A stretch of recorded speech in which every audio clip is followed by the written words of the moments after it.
한미 정상 간 통화 내용을 자유한국당 강효상 의원에게 누설한 K 참사관이 오늘 인천공항을 통해 귀국했습니다. 외교부는 K 참사관을 상대로 기밀을 누설하게 된 경위와 그 의도 등을 추가로 조사한 뒤 형사 고발할 걸로 보입니다. 봉준호 감독의 영화 기생충이 세계 3대 영화제 칸 영화제에서 최고상인 황금 종려상을 거머쥐었습니다. 우리 영화가 황금 종려상을 받은 건 이번이 처음입니다. 경남 김해의 한 공장에서 큰 불이 나 주민들이 대피하는 일까지 벌어졌습니다. 헬기까지 동원해 불길은 잡았지만 현재도 유독성 연기가 치솟고 있습니다. 미중 무역 전쟁의 불똥이 환율로 튀자 중국 금융당국 수장이 최근 위안화 급락은 미국 탓이라며 강력한 환율 방어 의지를 나타냈습니다. 미국이 우리나라에 화웨이 퇴출에 동참할 것을 요구하면서 우리 통신업체들의 입장이 난처해졌습니다. 일본을 방문 중인 트럼프 미국 대통령이 오늘 아침 트위터에 북한의 발사체를 염려하지 않는다는 내용의 글을 올렸습니다. 어제 백악관 국가안보회의 보좌관인 존 볼턴이 북한 탄도미사일이 유엔 제재를 위반한 거라고 밝힌 것과 대조적인 반응입니다. 세계보건기구 WHO가 게임 중독을 질병으로 분류하는 안을 통과시켰습니다. 우리 정부도 게임 중독을 질병으로 관리하기 위한 준비에 들어간다는 방침이지만 게임업계 등이 반발하고 있어 진통이 예상됩니다. JTBC 뉴스룸 지금 시작합니다.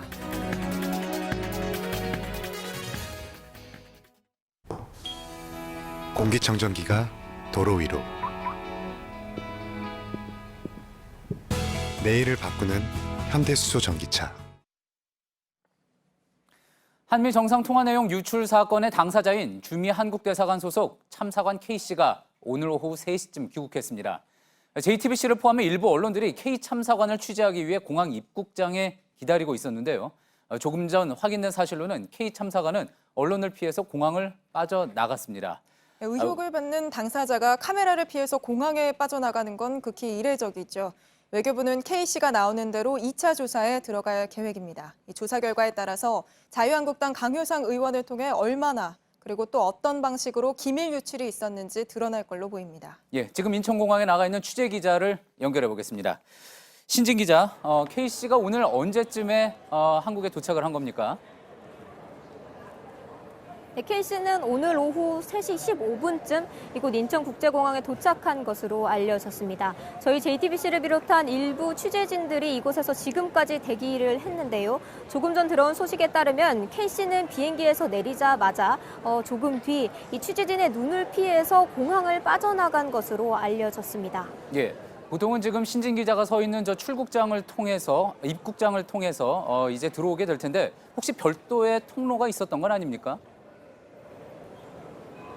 네, 공항에는 VIP들이 이용하는 통로가 있기는 합니다. 하지만 K 참사관이 이 VIP 통로를 이용할 수는 없습니다. 외교부 당국자는 이 K 참사관이 다른 곳을 다른 별도의 통로를 이용하지는 않은 것으로 보인다고 밝혔습니다. 일단 이렇게 논란의 당사자인 의혹을 받고 있는 논란의 당사자가 취재진의 눈을 피해서 공항을 빠져나간 일은 드문 일입니다. 그러다 보니 이제 관심이 집중된 만큼 질문이 쏟아질 거고 혹시 그래서 이런 상황을 피하려는 것 아니냐 그런 이야기가 나올 수도 있을 것 같습니다. 물론 나갔는데 언론들이 발견하지 못한 가능성도 있겠고요. 그런데 귀국 일정도 원래보다는 좀 당겨진 거라고 하죠. 네, 이 K씨는 당초 주중에 귀국을 할 것으로 알려졌습니다. 그런데 주말을 이용해서 조금 앞당겨서 급히 귀국을 한 것으로 보입니다. 그리고 워싱턴에서 곧바로 오는 국적기 직항을 이용한 것이 아니라 다른 도시인 시애틀을 경유를 해서 델타 항공을 이용해서 입국을 했습니다. 예, 오늘 일요일이긴 합니다만 혹시 K씨에 대한 조사 일정은 있습니까? 네, 일단 워싱턴에 파견된 감찰단이 대부분의 조사는 한 것으로 알려졌습니다. 오늘은 공식 일정은 없는 것으로 보인다고 외교부 당국자는 얘기를 했고요. 내일부터 외교부 본부에서 본격적인 추가 조사가 이루어질 것으로 보입니다. 예, 아직 K씨에 대한 인사 발령은 나오지 않은 상태죠. 네, 외교부는 조사를 마치는 대로 결과에 따라서 인사 조치와 징계 절차를 밟을 예정입니다. 결과가 나와봐야 알겠지만 이 정부 당국자는 징계 수위를 파면 또는 해임 수준으로 내다봤습니다. 그리고 워싱턴에서는 감사원의 이 주미 한국대사관에 대한 정기 감사도 예정이 되어 있습니다. 지금까지 인천국제공항에서 JTBC 신진입니다. 예, K 참사관은 워싱턴 현지에서 외교부 합동감찰반의 조사를 한 차례 받았습니다. 오늘 귀국을 한 만큼 이제 추가 조사를 받게 될 텐데 핵심은 한미 정상 통화 내용이 어떤 경위로 유출됐는지, 즉 강효상 의원의 요청이었는지, 그리고 이번에 밝혀진 유출 내용 말고도 또 다른 유출은 없었는지 등입니다. 이어서 김민관 기자입니다. 1차 조사 결과를 확인한 강경화 외교부 장관은 기밀 누설에 의도성이 있다고 판단했습니다. 기밀을 그렇게 대외적으로 유출을 할 때는 여러 가지 지금 1차적인 조사를 봤을 때 그게 의도가 없이 그랬다고는 보기 어렵습니다. 철저한 조사 뒤에 엄중한 문책도 예고했습니다. 가장 큰 의문은 보안의 중요성을 잘 아는 고참 외교관이 위험을 무릅쓰고 외교 기밀을 유출한 배경입니다. K 참사관이 자진해서 한미 정상의 통화 내용을 강효상 의원에게 건넸는지 아니면 강 의원이 K 참사관에게 유출을 적극적으로 먼저 요청했는지가 관건입니다. 형법에는 누설 목적으로 외교상의 기밀을 탐지 또는 수집한 자도 기밀을 누설한 자와 똑같이 처벌할 수 있도록 했습니다.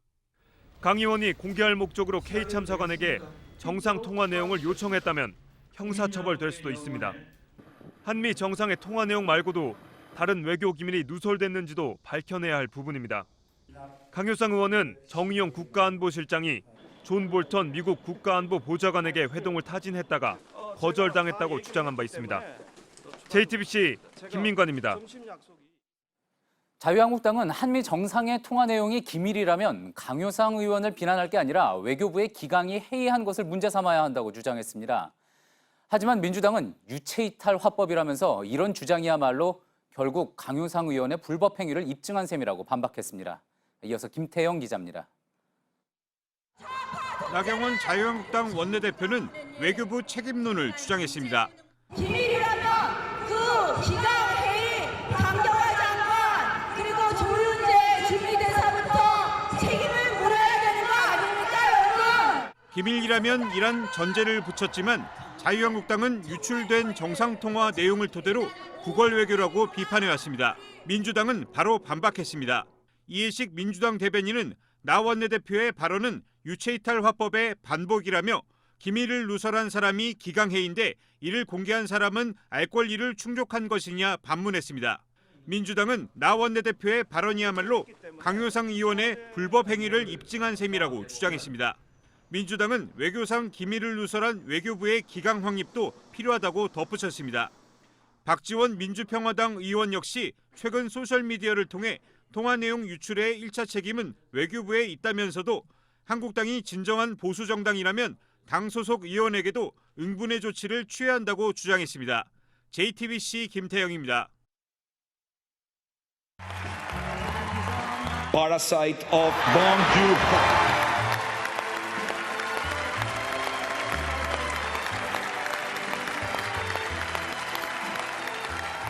예, 우리 시간으로 오늘 새벽 프랑스에서 열린 칸 국제영화제 모습입니다. 봉준호 감독이 영화 기생충으로 최고 작품상인 황금종려상을 받는 장면이었는데요. 한국 영화 사상 처음입니다. 네, 쿠엔틴 타란티노, 켄 로치 같은 헐리우드와 유럽의 거장들을 제쳤는데요. 경제적 형편이 극과 극인 가족을 다룬 영화인데 시사회 직후 최고 평점을 받은 데 이어서 심사위원 만장일치로 뽑혔습니다. 먼저 김성탁 특파원이 수상 소식부터 전해드립니다. 올해 칸 영화제 폐막식이 열린 리미에르 대극장. 심사위원장이 황금종려상 수상자를 호명하자 환호가 터졌습니다. 12살의 나이에 영화 감독이 되기로 마음먹었던 되게 소심하고 어리숙한 영화광이었습니다. 이 트로피를 이렇게 손에 만지게 될 날이 올 줄은 상상도 못했습니다. 메시 beaucoup. 시상대에 오른 봉 감독은 위대한 배우가 없었다면 한 장면도 찍지 못했을 것이라며 배우 송강호 씨를 무대로 불렀습니다. 기생충은 영화제 소식지에서 최고 평점을 받았습니다.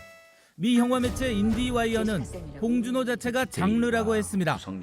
시상식이 있기 전에 봉 감독에게 참석 요청이 와 이창동 감독이 영화 시로 각본상을 받은 지 9년 만에 본상 수상이 예고됐습니다. 우리 시대의 모습을 담고 있지 않나라는 지점. 훌륭한 감독과 계속 작업을 할 수 있다라는 것이 행운을 넘어서 이게 되게 큰 복을 받는 그런 느낌이죠. 문재인 대통령은 소셜미디어를 통해 모든 영화인과 국민들에게 의미 있는 선물이라며 빨리 영화를 보고 싶다고 축하 인사를 전했습니다. 런던에서 JTBC 김성탁입니다. 세계 3대 영화제로 통하는 칸. 칸의 황금종려상은 초청작 가운데 최고의 작품에 주어집니다. 매회 20편 정도가 수상 후보인 경쟁 부문에 초청되는데 거기 이름을 올리는 것만으로도 큰 영광으로 여기죠. 우리 영화가 벌써 탄생한 지 100년이나 됐지만 황금종려상의 주인공을 가리는 경쟁 부문에 진출하기 시작한 건 20년도 채 되지 않았습니다. 2000년 임권택 감독이 춘향전을 들고 칸 영화제의 문을 두드린 게 그 시작인 건데요. 임 감독은 결국 취하선으로 감독상을 받았고 2004년엔 박찬욱 감독이 올드보이로 2등격인 심사위원 대상을 받으면서 우리 영화의 위상을 높였습니다. 2007년엔 밀양의 전도연 씨가 한국 배우로는 처음으로 여우주연상을 받으면서 칸의 여왕으로 불렸죠. 2016년 박찬욱 감독의 아가씨를 시작으로 매해 경쟁 부문에 후보를 냈는데 드디어 오늘 황금종려상을 받은 겁니다. 한국 영화사 100년 만에 칸 최고의 작품으로 인정받은 기생충은 과연 어떤 영화인지 강나현 기자가 정리했습니다. 높게 들어야 돼, 높게. 구석구석 그 사사시키듯이 해야 돼. 꼽등이가 출몰하는 반지 앞방에서 공짜 와이파이 신호를 잡으려 애를 씁니다. 모두가 백수지만 단란한 네 가족. 명문대 재학증명서를 위조한 장남이 과외 선생님이 되면서 부자들의 세계를 처음 마주합니다. 기생충은 닷새전 첫 선을 보이며 8분 동안 기립박수를 받았고 결국 심사위원 만장일치로 최고의 작품에 뽑혔습니다. 아들아, 네가 자랑스럽다. 부자와 소시민의 거리가 점점 멀어질 때 어떤 일이 생기는지 보여주면서 자본주의 사회 계급 격차 문제를 재치 있게 풀어냈다는 평가입니다. 심사위원장인 이냐리투 감독은 한국을 담은 영화지만 전 지구적으로도 긴급하고 우리 모두와 관련된 이야기라고 했습니다. 자칫 심각하기만 할 수 있는 주제를 특유의 감각으로 재미있게 다룬 점도 주목받았습니다. 관객들이 터트리는 웃음 속에 그 뒤에 어떤 날카로운 비수가 숨어 있는 느낌? 그런 게 제가 좋아하는 방식입니다. 외신들은 이번 수상에 대해 칸이 옳은 선택을 했다며 한국 영화 최초로 오스카상 후보가 될 수 있다는 전망도 내놨습니다. JTBC 강나현입니다. 지금 진짜로. 봉준호가 돌아왔다. 가장 뛰어난 형태로. 영화 기생충이 공개된 뒤 찬사를 쏟아냈던 외신들은 수상 소식에도 역시 봉준호라는 반응입니다. 14년 전 영화 괴물을 시작으로 5번째로 칸 영화제에 간 봉준호 감독. 최고 권위의 영화제는 봉준호 영화의 어떤 부분에 주목을 했을까요? 권근영 기자입니다. 가장 영예로운 순간 봉준호 감독이 찾은 사람은 배우 송강호였습니다. 머릿속은 그냥 블랭크 상태로 아무것도 없는데 강호 형님이 나를 꽉 껴안더라고요. 그래서 그 육체적인 흔들림이 막 왔지. 단역 오디션에 떨어진 배우와 조 감독으로 만난 두 사람은 몇 년 뒤 영화 살인의 추억으로 한국 영화 전성시대를 열었습니다. 밥은 먹고 다니냐? 끝내 범인이 잡히지 않는 스릴러에 이어 한강에 괴수가 등장하는 가족 영화로 1,300만 관객을 모았습니다. 괴수와 가족, 그리고 모성과 범죄, 어울리지 않는 것을 뒤섞는 것이 봉 감독의 장기였습니다. 사실은 우리 아들이 안 그랬거든요. 끝없이 달려야 하는 열차 속 머리칸과 꼬리칸의 계급 구조를 우리 시대에 빗댔고 넷플릭스 영화를 처음으로 칸에 발표해 스크린에서 상영되지 않아도 영화인가 하는 질문을 불러왔습니다. 관습을 깨고 장르를 뒤섞고 약자엔 따뜻하되 사회엔 비판의 끈을 놓지 않는 봉 감독의 모험. 최고권위 영화제가 그를 주목하는 이유입니다. 밤이 늦었으니 집으로 돌아갑시다. 감사합니다. Let's go home. 봉준호의 빛나는 밤은 계속됩니다. JTBC 권근영입니다. 네, 프랑스 현지를 연결해서 반응과 또 뒷이야기를 좀 들어보겠습니다. 영화진흥위원회 프랑스 주재원으로 활동해오신 서승희 부산국제영화제 프로그래머 전화로 연결했습니다. 안녕하세요. 오늘 나와주셔서 고맙습니다. 네, 안녕하세요. 네, 칸 영화제 쭉 지켜보셨다고 들었는데요. 현지에서는 기생충이 좀 황금종려상을 받을 거다 이런 예상이 어느 정도 나왔었나요? 예, 사실 조금 저희는 기대를 했던 편이에요. 왜냐하면 실은 지난 화요일 밤 공식 스크리닝 상영 이후로 관객과 언론, 해외 각종 영화제 프로그래머들 모두들의 극찬이 끊이지 않았었기 때문에 어느 정도 수상을 기대는 하고 있었어요. 네. 하지만 작년 버닝웨어처럼 수상 결과가 꼭 기대에 부응하는 건 아니잖아요. 그래서 현지에 계신 한국 분들 모두 내심 기대는 하고 계셨지만 모두 말을 아끼면서 조심스럽게 기다리는 분위기였습니다. 네, 시상식도 직접 참석을 하셨을 텐데 저희도 영상으로는 이 봉 감독이 호명이 되니까 다들 막 환호하는 장면을 지켜보긴 했는데 실제 분위기는 얼마나 뜨거웠는지 궁금한데요. 예, 실제 분위기도 무척 뜨거웠어요. 보통 폐막 당일 12시를 전후로 그 수상이 결정되는 감독한테 전화로 통보를 하기로 돼 있거든요. 네. 근데 이때 이제 약간 이상한 건 어떤 감독이 한테는 어떤 수상을 하게 될 것이라는 걸 정해지지 않는 거죠. 그래서 동 감독님조차 어떤 상을 받으실지를 모르는 상황에서 이제 나오신 거죠. 네. 그래서 이제 다소 처음에는 긴장한 모습을 보이셨고 일단 그 황금 종려상이 발표가 되자마자 여기저기서 이제 모든 사람들이 기립을 해서 박수를 쳤고요. 감독님이 이제 무대로 올라가셔서 송강호 배우님과 어떤 그 수상 소감에 대한 말씀을 하실 때는 모두 숨을 죽여서 조용히 감독님 말씀을 경청했습니다. 네, 또 이게 심사위원 만장일치로 결정했다고 하던데 뒷이야기도 좀 궁금합니다. 시상식 끝나고 열린 립센션 행사에서는 이 얘기가 좀 나왔을 것 같은데요. 예, 많이 나왔어요. 왜냐하면 보통 영화제에서 큰 상을 주는 경우 심사위원 만장일치다 이런 얘기를 의례적으로 많이 하잖아요. 네네네. 그런데 저는 진짜 이번에는 정말 심사위원들이 만장일치로 이 작품을 황금 종려 수상작으로 결정했다는 걸 직접 목격했어요. 잠시 제가 설명을 드리면 감독님께서 이제 그 수상 결과 발표 이후로 이제 인터뷰를 마치시고 리셉션장에 가장 늦게 나타나셨거든요. 네. 그러면 이제 보통 거기에 참석하신 그런 모든 분들과 인사를 나누시게 되는데 인사를 나누실 겨를도 없이 감독님이 도착하시자마자 모든 심사위원들이 감독님 다 에워싸는 거예요. 왜냐하면 이 심사 결과 그 중간에는 감독님과 심사위원들 간에 어떤 말도 못하고 굉장히 이제 서로 말하는 걸 제한한다고 저는 들었거든요. 그래서 이제 제가 이제 옆에 살짝 가서 들어보니까 모든 감독님들이 이 장면 어떻게 찍었냐, 나는 이 장면이 너무 좋았다, 미장센이 너무 놀랍다, 막 이런 세부적인 질문을 하시고 봉준호 감독님은 거기에 대해서 영어로 하나하나 친절하게 답변을 하셨는데 그 시간이 한 무려 20분 정도 걸렸거든요. 그래서 그래서 이제 눈으로 확인할 수 있었고요. 사실은 오늘 인터뷰를 위해서 그 심사위원 중에 한 분이신 모로코 출신의 프랑스 감독님이신 로벤 깡필로 감독님께 잠시 인터뷰를 요청했어요. 그래서 제가 여러 말씀 드리는 것보다도 약간 어제 그 인터뷰를 번역한 거를 지금 들려드리면 훨씬 더 좋을 것 같은데 혹시 들려드려도 될까요? 예, 그럼요. 예, 저 그러면 번역한 거 들려드리겠습니다. 기생충 시사 직후 모든 심사위원들이 이 작품에 매료되었고 이 작품을 황금 종려 수상작으로 결정하는 데 단 1분도 주저하지 않았다. 기생충은 정말 놀라운 작품이다. 탁월한 미장센, 배우들의 연기, 주제의식 등등 봉 감독님이 수상 소감의 자리에서 클로조 감독과 샤브르 감독님에게 많은 영향을 받으셨다고 말씀하셨는데 나는 그렇게 생각하지 않는다. 나는 기생충을 이렇게 말하고 싶다. 히치콕 감독의 영화의 경지에 오른 작품이라고. 장르 영화도 정치 영화도 아니면서 사회적인 주제를 유머러스하게 풀어가시면서 가장 놀라운 점은 그 어떤 순간도 관객들의 감정선을 끝까지 끌고 가는 힘이 있는 작품이다. 네, 이렇게 말씀하셨습니다. 네, 뭐 히치콕 감독에 비한 거 보면은 이거 엄청난 극찬을 받은 것 같은데요. 오늘 또 화제가 됐던 게 포토콜 행사에서 봉 감독이 자신의 페르소나 송강호 씨에게 무릎 꿇고 상을 바친 거였는데 그때 분위기는 좀 어땠어요?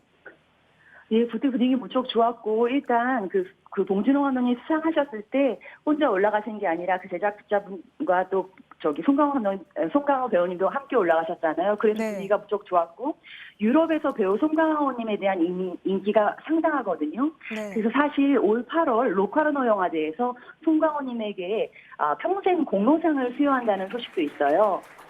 송강호 감독님 이력을 보면 박찬욱 감독의 GSA 공동 경비구역부터 그 다음에 이제 이창동 감독님의 많은 영화, 그 다음에 최근 기생충까지 많은 영화에 출연하셨기 때문에 한국 영화 전 현대 영화사를 몸소 쓰셨다고 해도 과언이 아니잖아요. 그래서 아마 어제 그런 모든 그 프로토콜 행사나 그 네. 무대 위에서 그 봉준호 감독님과 함께 올라가셔서 말씀까지 해주신 게 유럽의 관객들한테는 큰 선물이 되었을 것 같습니다. 네, 그렇죠. 그리고 봉 감독이 직접 말한 건데 한국 영화 100주년 선물같이 받은 상이다 이렇게 이야기를 했잖아요. 실제로 100주년이라서 이 상의 의미가 더 큰 것 같기도 하고요. 또 표준 근로계약에 맞춰서 이 근로시간을 좀 지키면서 찍었다는 점에서 또 우리 영화계에 주는 울림이 클 것 같습니다. 말씀 감사합니다. 예, 감사합니다. 네, 예. 감사합니다. 서승희 프로그래머였습니다. 예, 오늘 오후 김해 봉화마을 인근 조선 기자재 공장에서 큰 불이 났습니다. 불길은 잡았지만 6시간이 지난 지금도 유독성 연기가 치솟고 있습니다. 주민들은 창문을 닫고 집 밖으로 나오지 않거나 아예 대피하기도 했습니다. 구석찬 기자입니다. 푸른 하늘이 시커먼 연기로 뒤덮입니다. 운전하며 지나는 가족들도 빨리 차로 돌려간다고. 도망가야 되나? 열차를 탄 시민들도 깜짝 놀랄 정도입니다. 물을 뿌려보지만 불은 폭발음과 함께 더 맹렬한 기세로 타오릅니다. 오늘 낮 2시쯤 김해 한림면 가산리 조선 배관기기 공장에서 불이 났습니다. 불은 폐플라스틱 재가공 공장 등으로 번져 8개 건물을 태웠습니다. 소방과 경찰은 화재 현장 진입로를 통제했습니다. 최근접 100m 앞까지 왔는데 이 일대 주민들은 대피하기도 했습니다. 일부는 창문을 닫고 집 밖으로 나오지 않았습니다. 유독성 연기가 날아들지 않는 편의점은 피난처가 됐습니다. 집에 있으면 집이 캄캄하기라. 그래서 나왔다. 나오보니까 불이 겁나지. 집에 못 들어가겠어요. 다행히 별다른 인명피해는 발생하지 않았습니다. 헬기까지 동원돼 현재 큰 불길은 잡았지만 가연성 물질이 많아 완전 진압까지는 상당한 시간이 걸릴 것으로 보입니다. 소방당국은 불을 끈 뒤 정확한 피해 규모와 화재 원인을 조사할 계획입니다. JTBC 구석찬입니다. 중국 베이징 일대에 폭풍우가 일면서 오늘 인천국제공항에서 출발 예정이던 항공편이 무더기로 지연됐습니다. 베이징행은 물론이고 중국 항로가 막히면서 두바이와 이스탄불, 로마 등 유럽으로 가는 비행기도 서너 시간 넘게 지연된 상황입니다. 베이징 서우두 공항에서는 오늘 오전에만 111편이 결항했다고 차이나데일리가 보도했습니다. 클럽 버닝썬에 대한 경찰 수사가 사실상 마무리됐지만 서울 강남의 다른 클럽에 대한 수사 계속 이어지고 있습니다. 구청 공무원들이 접대를 받고 단속 정보를 빼돌린 정황도 드러났는데요. 그 중간에 브로커 역할을 한 인물도 알고 보니 강남구청의 전직 단속 공무원이었습니다. 신아람 기자입니다. 지난달 말 강남구청을 압수수색한 경찰은 클럽 아레나와 공무원의 유착 의혹을 수사해왔습니다. 현재 강남구청 공무원 5명과 서초구청 공무원 1명이 향응을 받은 혐의로 입건된 상태입니다. 브로커로 지목돼 입건된 A씨는 강남구청 위생과에서 일했던 공무원 출신인 것으로 파악됐습니다. A씨는 뇌물을 받은 의혹으로 2010년에 파면된 뒤 아레나에 음료를 납품하는 유통업자로 변신했습니다. 경찰은 A씨의 사무실 등을 압수수색하고 유착이 의심되는 공무원들의 휴대전화도 압수했습니다. 포렌식 작업에선 영업정지 같은 행정처분 정보를 미리 주고받은 정황이 나왔습니다. 조사를 받은 공무원 2명은 향응을 받은 건 일부 인정했지만 대가성은 없었다고 진술했다고 합니다. 경찰은 아레나 실소유주인 강모 씨가 로비에 개입했는지 수사하면서 관련자들의 영장을 신청할지 검토할 예정입니다. 또 유흥주점 허가를 내주는 과정에 구청 건축과 직원들이 부당하게 개입했는지도 수사하고 있습니다. JTBC 신아람입니다. 중학생 딸의 친구를 살해한 어금니 아빠 이영학 사건 당시 경찰의 초동 조치가 부실했다는 법원 판단이 나왔습니다. 서울중앙지법은 피해 여중생의 유족이 국가를 상대로 낸 소송에서 국가가 1억 8천여만 원을 배상해야 한다고 판결했습니다. 재판부는 경찰이 이영학의 딸을 제대로 조사했다면 피해자의 위치를 초반에 알아낼 수 있었을 거라며 국가의 30%의 책임을 물었습니다. 야생동물이 차에 치이는 이른바 로드킬을 막기 위해 도로 곳곳에 생태 통로를 만들어놨습니다. 동물들이 이곳을 실제 얼마나 이용하는지 관찰해봤더니 5년 사이에 2배 이상 는 걸로 나타났습니다.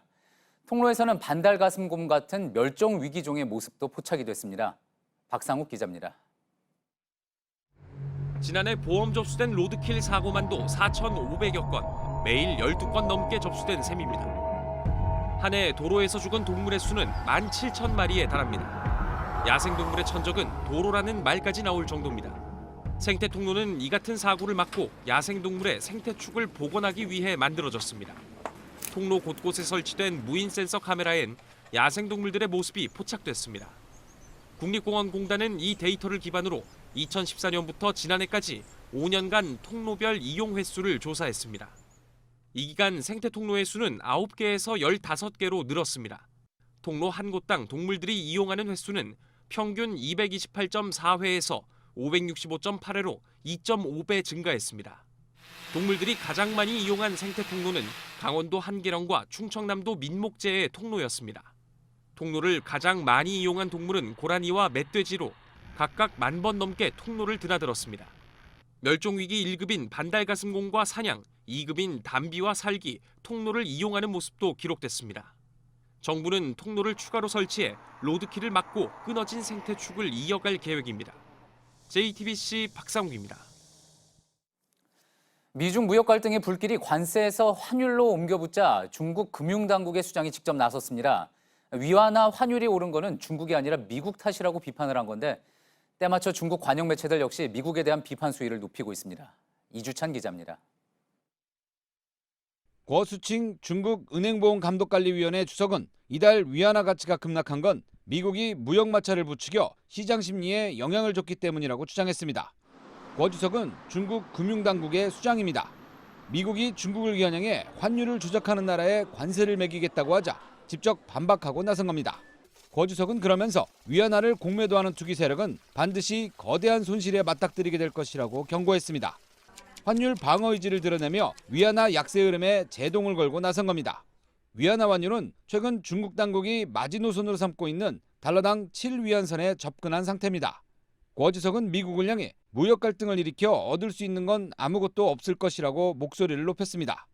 이어 미국이 자국 기술을 도둑질한다고 중국을 비난하는 것은 현대판 패권주의이며 인민에 대한 모욕이라고 주장했습니다. 중국의 관영 매체들도 일제히 비난 수위를 높였습니다. 중국 공산당 기관지 인민일보는 열흘 넘게 미국을 비판하는 기사를 이어갔고 신화통신은 미국이 경제 주권을 침범하고 있다고 주장했습니다. CCTV는 오전 뉴스 시작과 함께 중국 국가인 의용군 행진곡을 틀고 있습니다. JTBC 이주찬입니다. 이처럼 미중 양측의 공방이 치열해지면서 중간에 낀 우리 입장 난처해졌습니다. 화웨이 퇴출에 동참할 경우 사드 사태가 재현될 수 있다는 걱정도 나옵니다.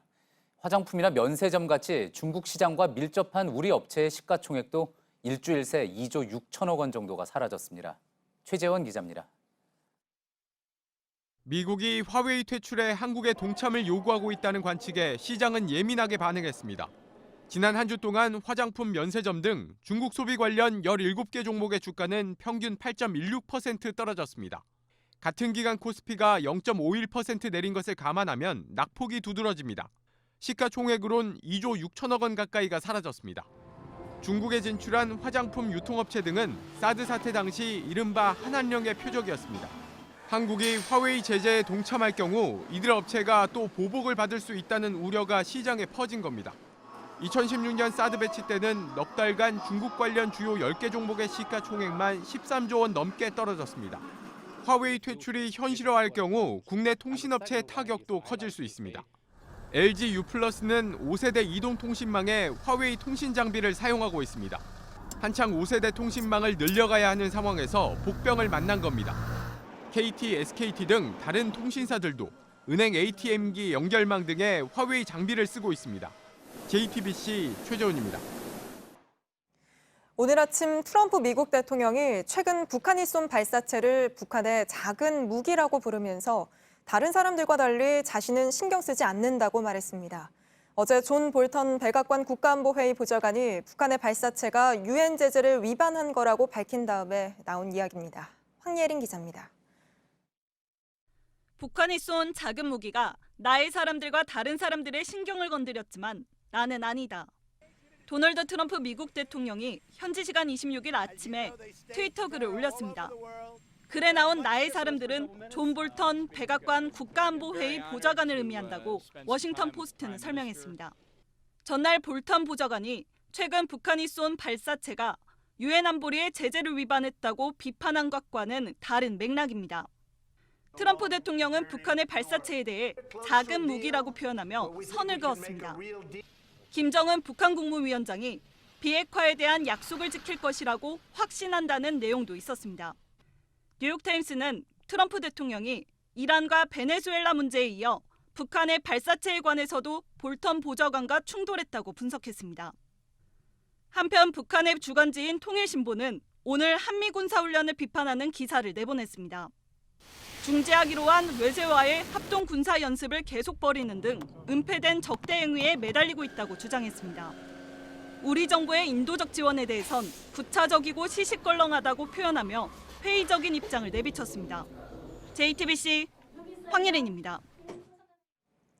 트럼프 대통령이 어제부터 나흘간의 일본 방문 일정을 시작했습니다. 아베 총리는 레이와 시대 첫 국빈에게 극진한 대접에 나섰는데 트럼프 대통령은 오자마자 무역 불균형 이야기를 꺼냈습니다.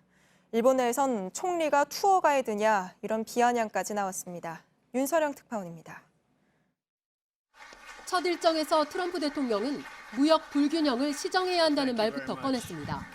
As you know, the United States and Japan are hard at work negotiating a bilateral trade agreement, which will benefit both of our countries, but we'll get it a little bit more fair, I think. I think we'll do that. 이 자리엔 도요타 자동차 등 일본 주요 기업 경영자 30여 명이 참석했습니다. 아베 총리와 통산 5번째 골프 라운딩을 즐긴 뒤 오후엔 도쿄 시내 국립경기장에서 스모 경기를 관람했습니다. 우승 선수에겐 특별히 제작된 137cm짜리 트럼프 컵을 전달했습니다. 아베 총리는 레이와 시대의 첫 국빈인 트럼프 대통령에게 아낌없는 환대, 즉 오모테나시에 나섰습니다. 아베 총리와 트럼프 대통령이 함께 저녁 식사를 하기로 한 식당 주변입니다. 이 낮부터 삼엄한 경비가 펼쳐지고 있는데요. 시민들이 불편하다는 목소리도 나왔습니다.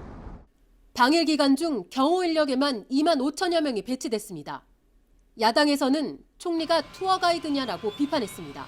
두 정상은 내일 나루히토 일왕을 접견한 뒤 정상회담을 갖고 북한 문제와 무역 협상에 대한 의견을 나눌 예정입니다.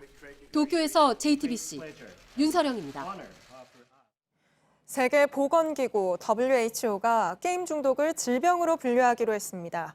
알코올 중독처럼 건강에 해롭다는 거지요.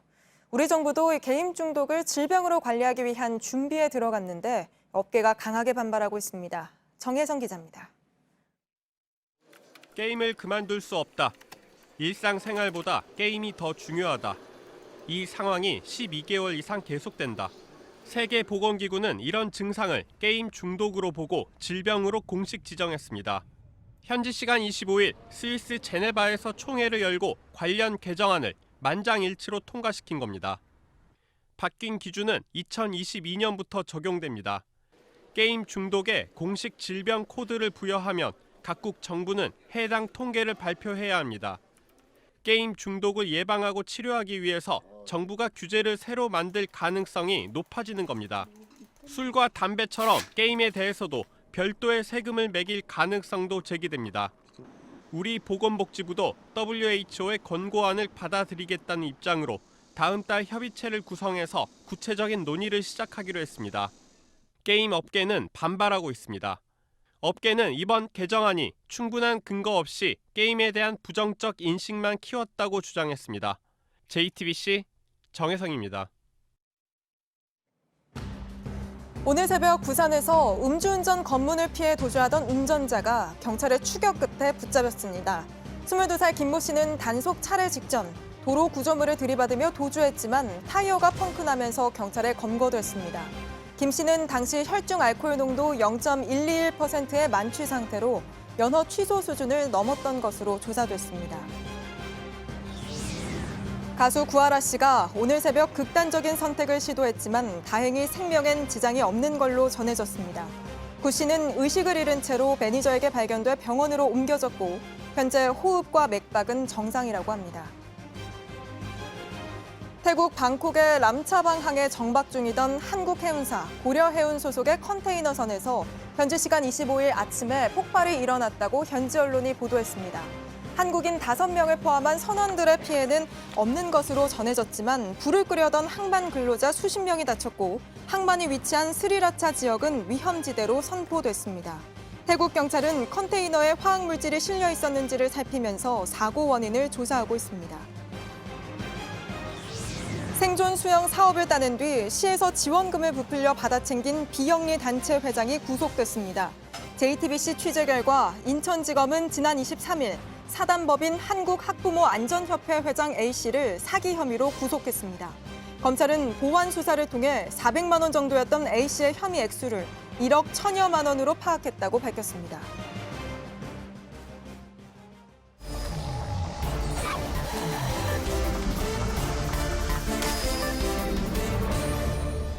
예, 비하인드 뉴스 시간입니다. 이성대 기자 나와 있습니다.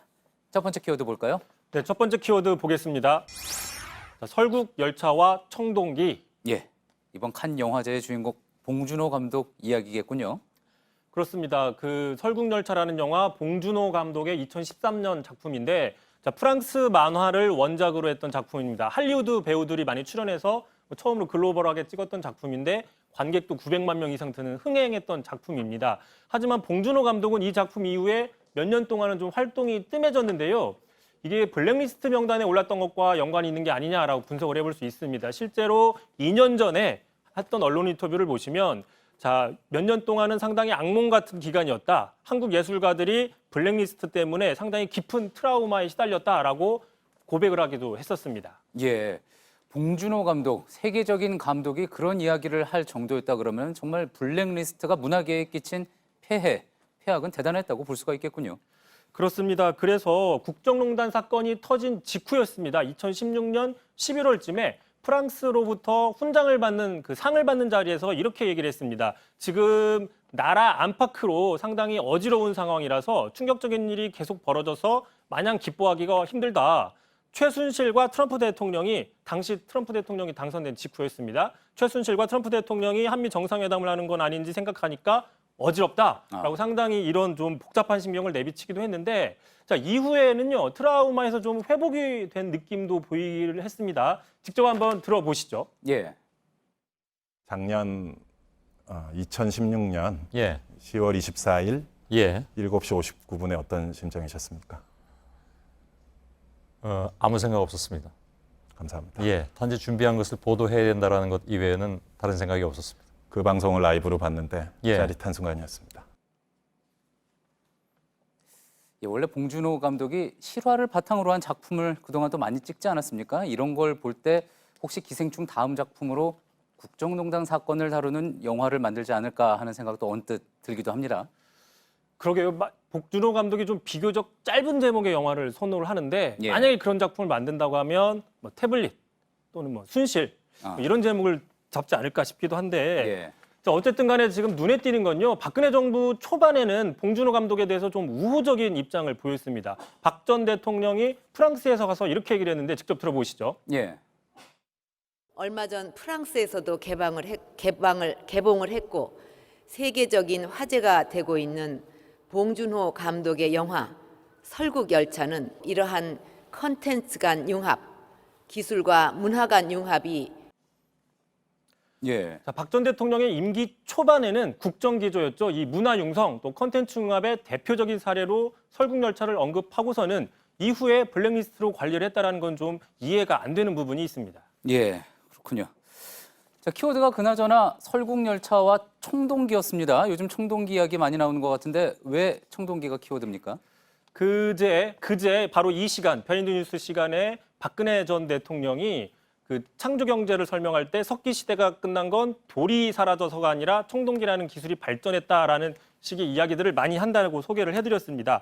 자, 아까 프랑스에서 바로 이 설국열차를 치켜 세운 그 다음 날 이 언급을 합니다. 다시 한번 들어보시죠. 예. L'âge de la pierre a pris fin, non pas faute de pierre, mais du fait de l'invention du bronze.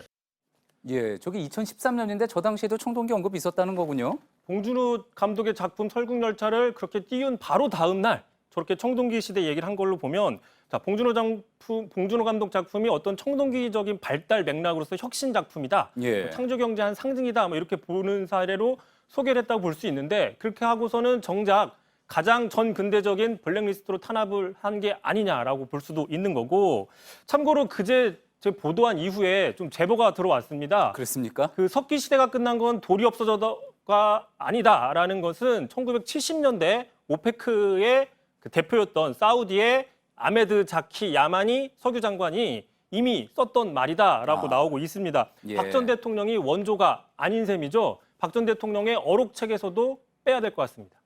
알겠습니다. 두 번째 키워드 볼까요? 자, 두 번째 키워드 바로 보겠습니다. 자, 트럼프가 웃는 이유. 예, 누가 트럼프를 웃겠습니까? 바로 오늘이었습니다. 오늘 자신의 트윗에다가 이런 트윗을 올렸습니다. 그 보시면은 자, 여기서 그라는 거는 김정은 위원장입니다. 김정은 위원장이 조 바이든의 IQ가 낮은 사람이라거나 더 나쁜 말로 불렀을 때 나는 웃었다. 아마도 나한테 신호를 보내는 게 아닌가라고 반색을 했습니다.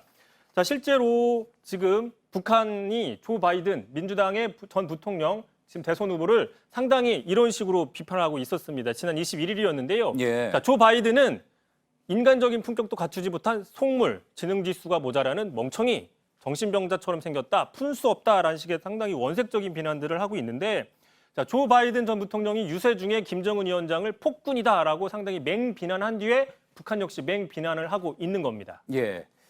조금 전에 봤었던 그 트럼프 대통령의 트윗, 그러니까 북한 미사일에 대해서 작은 무기라고 이야기를 하면서 어떻게 보면은 좀 톤다운, 이른바 톤다운을 했던 거였었잖아요. 사실은 이제 트럼프가 북한을 옹호한 진짜 이유가 그렇다면은 바이든을 공격했기 때문에 그런 것이냐, 뭐 이런 이야기가 나올 수도 있겠군요. 미국 내에서는 그런 분석들이 이미 나오고 있습니다. 지금 바이든은 말씀드린 것처럼 미 민주당의 대선 유력 주자이고 내년 대선에서 아마도 지금으로서는 트럼프 대통령과 경쟁할 가능성이 가장 큰 인물입니다. 자, 이런 바이든에 대해서 북한이 계속 비난을 해주니까 트럼프 대통령 입장에서는 웃음이 나올 수밖에 없는 상황인 거죠. 지금 북한과 트럼프 대통령이 서로 상대방의 관심을 붙들기 위해서 전혀 관계가 없는 바이든을 이용하는 게 아니냐, 뭐 이런 분석도 있을 수 있습니다. 예, 북한 성명이나 트럼프 대통령 트윗이나 바이든 전 부통령 이야기 계속 나올 수밖에 없는 상황이 되겠군요. 수고했습니다. 비하인드 뉴스 이성대 기자였습니다. 폭염의 기세 주춤하긴 했지만 오늘도 30도 넘는 더위가 전국에 이어졌습니다. 이번 더위는 내일 전국에 비가 오면서 한풀 꺾일 걸로 보입니다. 오선민 기자입니다. 물속에 발을 담가 더위를 식힙니다. 아이들은 아예 물에 빠져 물놀이를 즐깁니다. 어른들은 텐트와 나무 그늘 아래에서 더위를 피합니다. 미세먼지도 보통 수준을 보이면서 덥지만 나들이 나온 시민들로 가득합니다. 폭염특보는 대부분 해제됐지만 초여름 날씨는 계속됐습니다. 낮 최고 기온은 서울이 31도, 대전과 대구가 32도로 여전히 30도 웃도는 더위를 보였습니다. 강원 동해안과 경북 일부 지역에 폭염주의보가 나흘째 이어진 가운데 강원도 삼척의 자동관측기엔 오늘 낮 35도까지 기록됐습니다. 강한 볕이 더해지면서 자외선 지수도 전국이 매우 높은 단계까지 올랐습니다. 오늘 밤부터 점차 구름이 많아지면서 내일 새벽 서쪽 지방을 시작으로 전국에 비가 내리겠습니다. 제주 산지엔 최고 200mm, 남해안에도 100mm 이상의 많은 비가 예보됐습니다. 비와 함께 돌풍과 천둥 번개가 치는 곳도 있겠습니다. 내일 서울과 부산의 낮 최고 기온은 21도, 대전과 광주가 22도, 대구 23도로 평년보다 2에서 4도가량 낮겠습니다. 미세먼지 농도는 전국이 대체로 좋음 또는 보통 수준을 보이겠습니다. 비는 내일 밤 대부분 그치고 모레부턴 다시 맑아질 전망입니다. JTBC 오선민입니다. 예, 오늘 저희가 준비한 소식은 여기까지입니다. 시청해주신 여러분 고맙습니다.